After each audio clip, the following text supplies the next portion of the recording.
जो छपता है वो दिखता है, और मीडिया की ये ताकत है और ये लोकतांत्रिक व्यवस्था की ताकत है कि हम उस चीज को, सत्यता को सबके सामने लेकर के। हेलो नमस्कार दोस्तों, आप देख रहे हैं सदन तक। मैं पुष्पेंद्र यादव आपके साथ। आपको बता दें कि यूपी विधानसभा में सपा विधायक रागिनी सोनकर आशा बहनों के लिए जमकर दहाड़ी। उन्होंने कहा कि सीएससी पर एक कमरा आशा बहनों के लिए निश्चित होना चाहिए, जिसमें वह रात को रुक सकें। उसके बाद उनका जो है एक फिक्स मानदेय भी होना चाहिए। जिस अध्यक्ष जी, आपका बहुत बहुत आभार।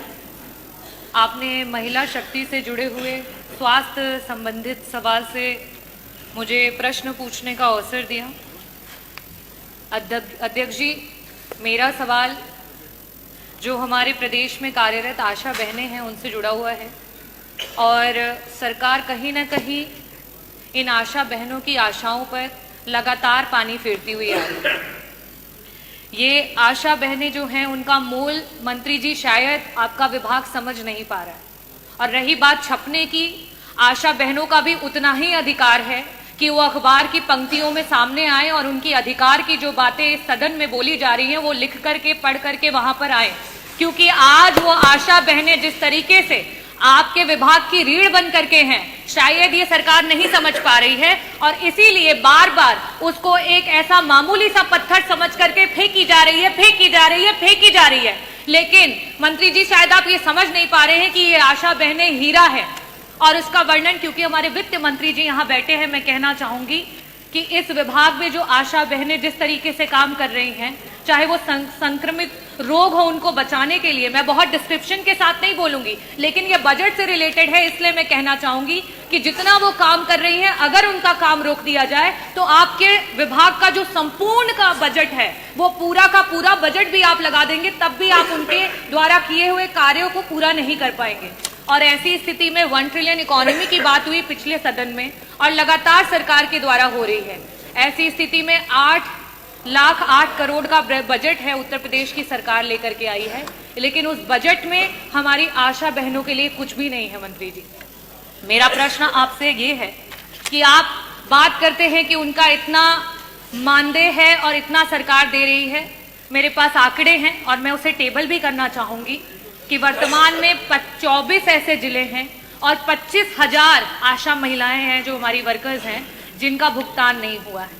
और आज वो रोडों पे हैं, वो जगह जगह पर आपसे मिलना चाह रही हैं, लेकिन उन्हें आपसे मिलने का अवसर नहीं मिल रहा है। और शायद इसीलिए नहीं मिल रहा है क्योंकि वो छप नहीं रही हैं। जो छपता है वो दिखता है, और मीडिया की ये ताकत है और ये लोकतांत्रिक व्यवस्था की ताकत है कि हम उस चीज को, सत्यता को सबके सामने लेकर के आए।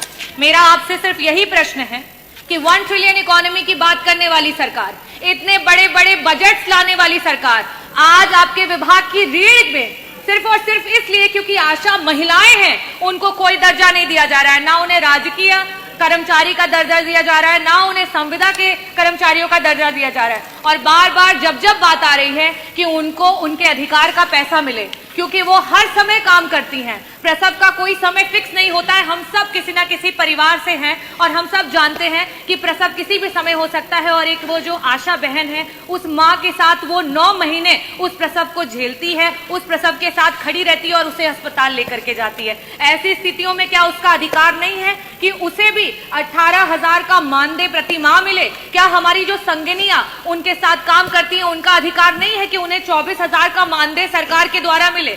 तो मेरा प्रश्न पहला तो मैंने पूछ लिया, साथ ही साथ मैं आपसे अपने अनुपूरक भी पूछ लेती हूँ कि आज अस्पतालों में जब वो महिलाएं प्रसव की महिलाओं को लेकर के, मरीजों को लेकर के पहुंचती हैं, तो वहां उनके रुकने तक का इंतजाम अस्पतालों में नहीं है।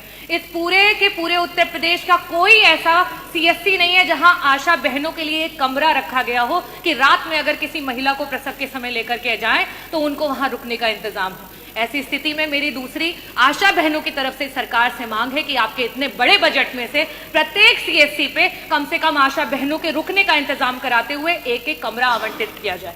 मेरा तीसरा आपसे मांग ये है कि ये जो बहनें दिन रात कड़ी तपस्या कर रही हैं, मेहनत कर रही हैं, सड़कों पे घूम रही हैं, परिवारों को जोड़ रही हैं, जागरूक कर रही हैं, prevention is better than cure, इसकी बात कर रही हैं, क्या इन महिलाओं का अधिकार नहीं है कि उन्हें स्वास्थ्य बीमा और उन्हें जीवन बीमा मिले? क्या सरकार अपने विभाग की इतनी महत्वपूर्ण महिलाओं को ये नहीं दे सकती है?